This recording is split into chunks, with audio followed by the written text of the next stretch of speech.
Hello, my name's Gary. This is episode 44 of EV Musings, a podcast about electric vehicles and things that are interesting to electric vehicle owners. On today's show, we'll be talking about most EV drivers' example of a complete nightmare. What happens when your car runs out of charge completely? Before we get started, I wanted to ask you if you'd seen the latest figures for vehicle sales in the UK. Year-to-date sales are down in every sector apart from battery electric vehicles. Month-to-date, i.e. for the month of April, the market for petrol vehicles is down 95%, but for battery electric vehicles it's down just 9%. Obviously the new rules for the UK benefit in-kind tax rates are helping this, but it's still a good thing to see. Our feature topic today is what happens when you run out of charge.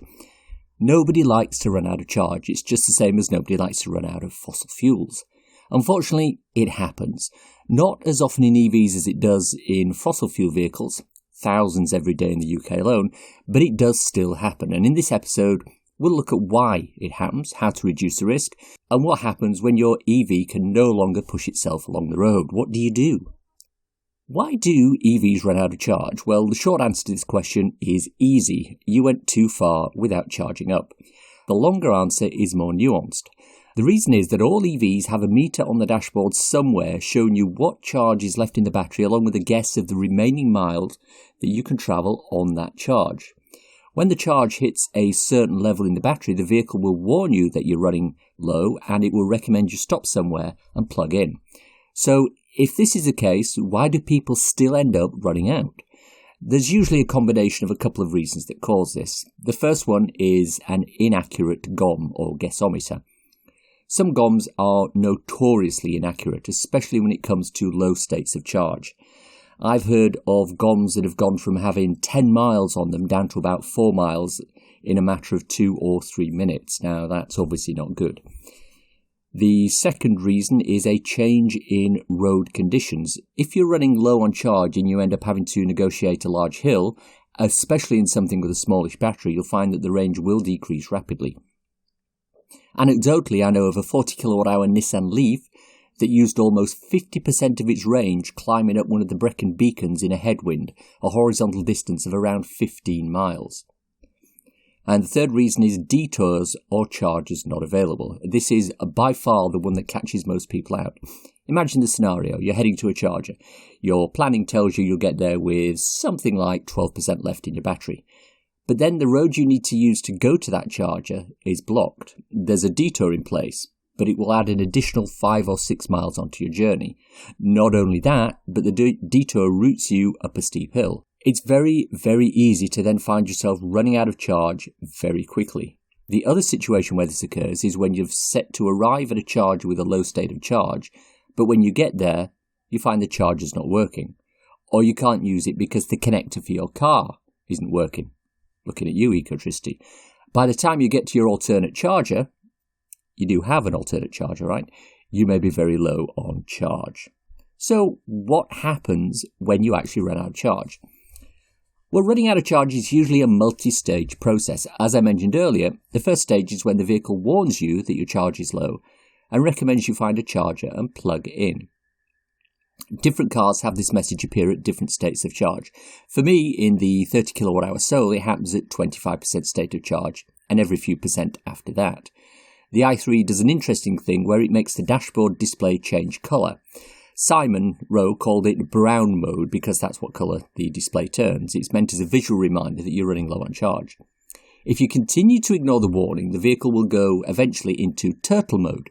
This is a mode where all unnecessary drain on the battery is reduced, and this means the heating and the air conditioning is turned off to preserve range. The maximum speed of the car is also limited to something around 30 miles an hour. If you still don't find somewhere to charge, the battery will reach a point at which it will no longer be able to propel the vehicle forward. At this point, the car will stop. There were stories going around in the press recently that when EVs run out of charge, they simply come to a sudden stop in the middle of the road, and this would be dangerous and cause accidents, especially if you're on the motorway. As with a lot of things in the press regarding EVs, this is not quite accurate. If your car finally stops moving, you simply drop it into neutral, coast over to the hard shoulder or off at the next junction if possible.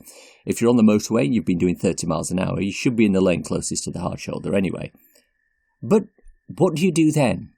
Well, pretty much the same thing you do if you've run out of fossil fuels. You can either call the recovery service, the AA, RAC, green flag in the UK, or you call the service that came with the vehicle for recovery. I believe companies like Nissan provide a recovery service called Nissan EV Roadside Assistance in Europe and the UK, which will get you back on the road if you run out of charge. When the service comes, they'll do one of two things. Some emergency recovery services now have a charger built into their vans. They will connect your car to their charger and boost some electrons into your battery, and the theory is that this will be enough to get you to the nearest charger. Other services will load you onto a flatbed lorry and transport you to the nearest charger. But here's where the issue can arise. The nearest charger might not be a rapid DC charger. It might be a 7 kilowatt fast charger.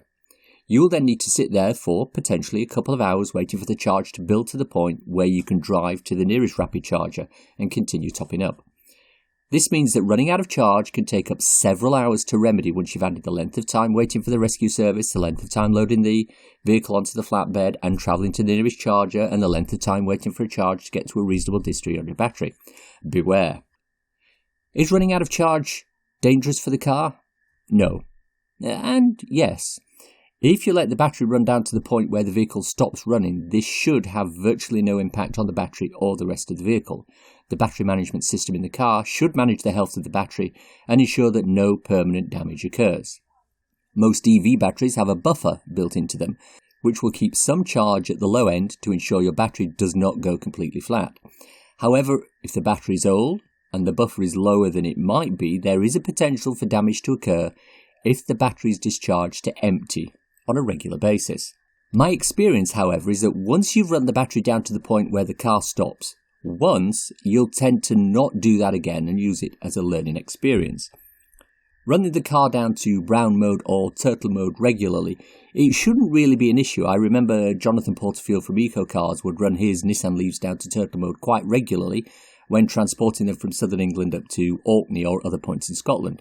He was familiar with the vehicles, he knew the limitations, and he had no hesitation running them low to maximise the usable range and reduce the number of charges he had to make heading north. It never caused an issue, and he became quite adept at timing them to hit turtle mode just as he crawled into the motorway service station slip road. The nearest I've come to running out of battery was a late night run coming back from Hitchin in Hertfordshire. I charged the car to 80% and I knew I'd arrive home with about 10 or 12 miles on the gone. However, when I hit the M25 at some time around midnight, I found the slip road to get onto my junction was closed and the detour took me in the opposite direction for a number of miles to a previous junction. I then had to come back along the M25 where I was allowed to continue on my way. Some additional roadworks, a further detour and some wet weather meant I arrived home with the system in turtle mode. The GOM went to all dashes, indicating the remaining range was unknown, and the car limped home at around 2:30 in the morning with barely any charge. Of course, once I was home, I plugged in and the problem was over, but it just showed that a simple detour of a few miles back up the motorway compounded a problem I didn't know I had until it was almost too late. My advice for everyone is to take time out at some point, especially when you're at a low state of charge, and keep running your car until it hits turtle mode. This will ensure you know what sort of range is left on the GOM when turtle mode engages. It'll also allow you to see how much further you can drive after that before the real issues start. All this will increase your confidence in the battery and the car in general. Obviously, don't do this unless you're in close proximity to a charger for when the car reduces power. If you search on YouTube, there are numerous examples of people doing this. Bobby Llewellyn and Bjorn Nyland are two typical examples. So once again this week I went out to Twitter to ask for stories of people who ran out of charge in their EVs. Unsurprisingly, there weren't that many. User Andrew Till responded with a time he tried to use the high-powered Ionity chargers in Maidstone. He deliberately ran his car down to a low state of charge to take advantage of the high-speed charging capabilities and headed off to the chargers. On the motorway, the range was looking low, but I thought, well, that's fine. I'm almost at services. It was at this point that everything went a bit wrong. By the time I saw the exit sign, I panicked because I was going too fast and I couldn't make the turning. And to make matters worse, the range suddenly dropped, and I got the turtle logo. And that's the point the car starts to limit your speed down to, I think it's 50 miles an hour. So it's just dangerous, obviously, to be doing such slow speeds on the motorway. So I pulled over to the hard shoulder and called the recovery company. They came 1 hour 42 minutes later. They didn't want to drive me to Ionity because they would only take me to the nearest charger. And annoyingly, that wasn't a rapid. It was a 22 kilowatt charger car one. And I charged for an hour, and I got to 13% battery, and then drove home. Oh, and then I went back to Ionity the next day to try and do the charge test again, but the chargers weren't working. So it was an epic fail all around. Just to clarify, even though Andrew was taken to a 22 kilowatt charger, his onboard charger in the vehicle maxed out at 7 kilowatts, which is why he only had 13% charge after being there for an hour. To summarise, running out of charge is a rare event for EV owners. When you do run out of charge, it's usually a combination of factors outside your control that cause it. Just remember, it's nothing to be ashamed about. Own it, just like Andrew did. It's time for a cool EV or renewable thing to share with you listeners. This week, we're looking at battery recycling.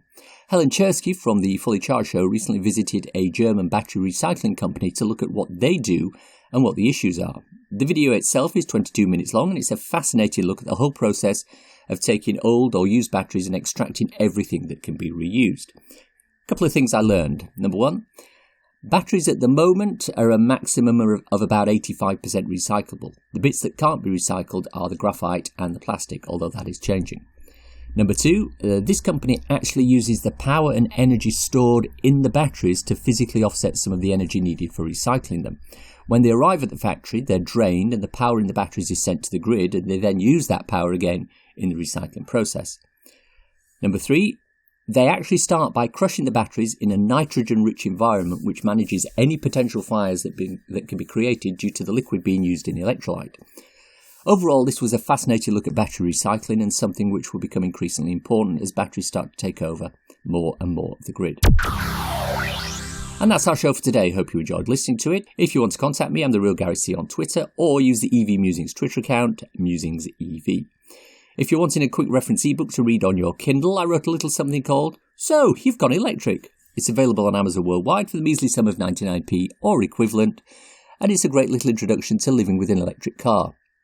Links for everything I've talked about in the podcast today are in the description.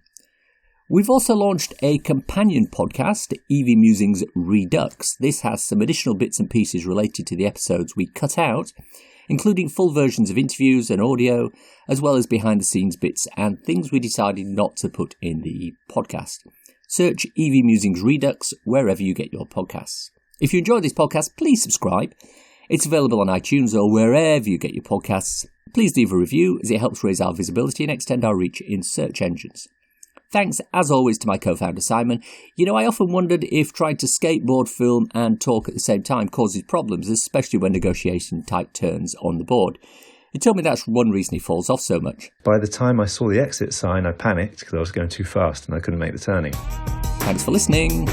Bye.